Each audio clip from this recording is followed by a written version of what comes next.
Hey, it's the Love Guru Blair, and I wanted to talk to you about my experience at hospice. I have been interning there for the last couple of months as part of I'm getting a master's in marriage and family therapy, and it's part of my degree plan that I have to work out in the field for many months. And I just wanted to share some things that I learned because that's the beauty of being at school or just being in places that you get opportunities that you would have never experienced before. And if it wasn't for me going back to school and going through this program, I would have never been exposed to hospice care. I would have never been exposed to people dying unless, of course, when the time came when my family members passed. And then obviously I would have the opportunity. But I feel so grateful, to have this experience. And I just wanted to share, I've been learning so many things about death and the dying process. And again, it's things that I've never thought about. I mean, I don't really know who thinks about death, but it's never been something that I have thought about. Um, so, so something that I have noticed is just on how people in our society, a lot of people in our society, are just so trained to always be doing something rather than feeling their feelings. And and I'll tell you a little bit about this. I'll share some stories, and also kind of relate it back into your life here. So like I said, I'm interning, and that means I'm doing therapy for patients who are end of life and their family members. And on more than one occasion, I've walked into one of the patients' rooms and they were unresponsive, which is one of the signs that a person's getting close to passing. And you see the family member like kind of rushing around. And just recently this happened. Their family member was close to passing. And the lady said to me, I need to go back to, it was her cousin, I need to go to my cousin's house and get her address book and her phone book so I could call her friends and tell her that she's getting close to passing and that maybe they could share some prayers. And I said, not these exact words, but I was kind of like, are you sure you want to do that? Your family member's like really close to passing here. This is a really like special time. You probably want to be with them. I think that your prayers are probably, I asked her, are your prayers not good enough? I mean, why don't you and your sister pray for her and to help in her passing? But, this is one example that people have this anxiety about feeling helpless. I think that as humans, we feel very uncomfortable being out of control, feeling helpless, not knowing what to do, and just to be sitting with our emotions. That's a very uncomfortable state. And, I tend to think that the American culture trains us to always be doing, since we're a young age, to always be doing rather than to be honoring our feelings and to be feeling. But lately I've been wondering if this is also just a human way of being, is that we always need to be doing something. Again, I think that this is American culture, but so maybe it is uncomfortable for her or for other people just to be sitting there and to be holding that space for your loved one to pass and to be feeling your emotions, the sadness, the helplessness, the anger maybe, whatever it might be. And, another example here too is just recently someone had passed and, we give them several hours to be with their loved one before we call the funeral home or whatever arrangements they've made. So this woman's husband passed, and I said, I'll give you, you have a few hours here to spend some time. I'll give you some private time with your loved one. I closed the door and I made sure to check on her, maybe like 10, 20 minutes later, just to make sure she's okay, because a lot of times that's when people need support. They want to talk and kind of process feelings. And I checked back in on them, and her and her family members were calling calling, their friends and family to alert them that this man had passed. And again, it's this push to constantly be doing something that, again, it's this very much uncomfortable, just being like, what's important right now? This is the last time I'm going to be with my husband's body, and his spirit is out of his body, but it's still lingering around. I mean, you feel that sensation in the room, even though the person's passed, you feel their energy still hanging around. So in physical form, that is really kind of like the last time you're going to see your husband's body, or your sister's body, or your father's body, or whoever it is. So I have to just wonder, is it really important to start making the phone calls right now? Do you need to tell all the family members and the friends right at this moment that so-and-so passed? And, this could be related into the dating world. This could be related into anything that's going on in your life. Plenty of times people get out of a relationship, they break up, and again, rather than really taking it in, sitting, processing, whatever it might be to process, to talk about it, to see a therapist or coach, a healer, whatever, to journal about it, to really kind of review the relationship, that it's that uncomfortableness, again, with those emotions, that, okay, let me get back out and let me go put my profile online again. Let me go, right away you break up with someone. I mean, how quickly do you pick up the phone to go call a friend or a family member to say, hey, we broke up?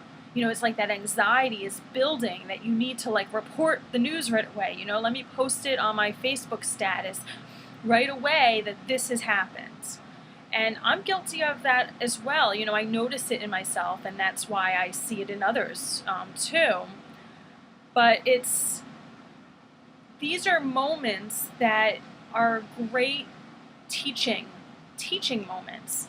And if you just kind of slow down and breathe through it, no matter what's happening in your life, to just slow down and breathe through it and just wait. Let the universe show you what's next for you. And sit and process those emotions. Gain the wisdom from the experience. Take it in. And then you can do the whole reporting to this and to that. But again, just to kind of ask yourself, is it really that important that my best friend knows that I broke up with so-and-so right now? Is it really that important for me to put my profile online again? And this brings me into, I've been attending some bereavement groups while there, because again, I'm just really interested in this whole experience that I'm having. It's for a short time. I'm almost finished here. So I really want to, experience it all, and I have a lot of questions, and that's just my personality. So again, I see some of these people who have lost their spouses, and they've only been in this single mode, this mourning, grieving mode for a few months, and already they're looking for another partner. And again, isn't that the way our society works? This is kind of two things going on here. One is, okay, it takes time to grieve, and who knows, grieving's different for everybody. So, whoever I'm observing, might have grieved already and is ready to move on, which fair enough.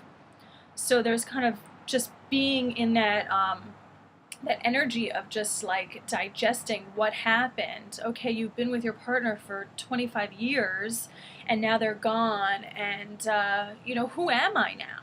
And that kind of leads me, so that's kind of the feeling, the emotion, rather than going out to speed dating, getting matched up, or whatever the case is right away. And that kind of leads me to the other thing, is that, and this is why I find the bereavement groups, one of the reasons why I find them fascinating, is that because I see it with the younger generation, I also see it with the older generation, is just this rushing to get into partnership. You know, our society puts so much weight on being in partnership. And I think that being in partnership actually is great because you learn like so many lessons being in partnership. I know that that has been like one of my greatest teachers, and you know, also like challenges also, just really something to grow from. But the thing is just that just because our society puts so much weight on being partnered up, does that mean that you're just gonna be one in the flock? You know, be in partnership just because everybody says you should, because being single is looked at as something's wrong with you, or you know, you're not attractive enough to land a guy or a girl, or yeah, damaged goods. You know, why else would someone be single? Hey, you must be damaged. Okay, something's wrong with you. And and again, I have these thoughts at times too, and I have to stop myself, and it's like, hey, maybe this is not the story, and this is again how we've been trained. And this is a really big thing that I have been examining. I think this is just one of my main themes of like what I examine in life. But again, like, why are we doing things that we're doing? Why do we believe things that we believe? Are they things that society has taught us, or parents or teachers or whatever have taught us that that is the way to be thinking? Or are these really our true thoughts? And I've been going through this so much lately that I have even like got rid of my cell phone recently. I mean, can you believe that? Oh my God, no cell phone. But I released that because, and just as like a disclaimer here, I mean, I still do have a cell phone, but I have it just for emergency purposes only. Like I got a new phone, a new number, no one knows it. I didn't give it to anybody. And it's just for like emergency purposes. You know, like if God forbid I'm broken down on the highway and I need to make a phone call for help, that's when I'll use it. So I have this like cell phone that you pay $10 and it lasts for 3 months. I mean, that's just awesome. So I'm giving myself the challenge because, again, why do I have a cell phone? Well, I have a cell phone because, well, everybody has it. Oh, because I've had it like for most of my life, or probably not most of my life, but many years of my life. And that's the thing you do. But I was thinking about this and I'm like, why do I even have my cell phone? I'll call people back when I get home, when I'm available, when I feel like talking, because I don't even like talking on the phone anymore. I mean, I think that's like a teenager thing, right? You like want to talk to your girlfriends for like hours, and now I'm like, I'll see you, and that's when we'll talk. So, so just to kind of examine, like, why are you getting these things? Why are you doing these things? And also, like, just this week, I eliminated my TV too, because again, and maybe this is like a little bit extreme. I don't know how I'm going to do with it because I love my TV. I love TV.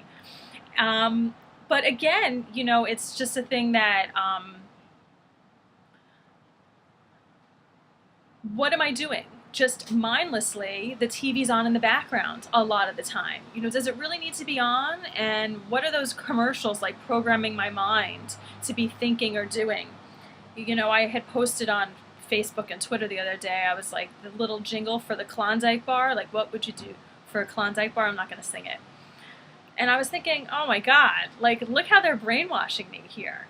So, you know, moving forward, like, I'm not going to be listening to these commercials that stick in your mind. And I'm just playing a more active role, taking it to the next level, playing a more active role of like what I'm listening to, what I'm thinking, and then the world that I'm creating. So, hey, you know what? I just started talking about things that I didn't even plan on talking about, but there you go. That's kind of the way that these videos are going these days. So I'm just sharing. And by the way, I see that my finger keeps flashing, and I hurt myself at the gym. So that was like last week. So just in case you were wondering what that black and blue was, it's from weights. So that's the video for today. I'm sending you guys lots of love, and until we speak again, I wish you the best in love. Bye-bye.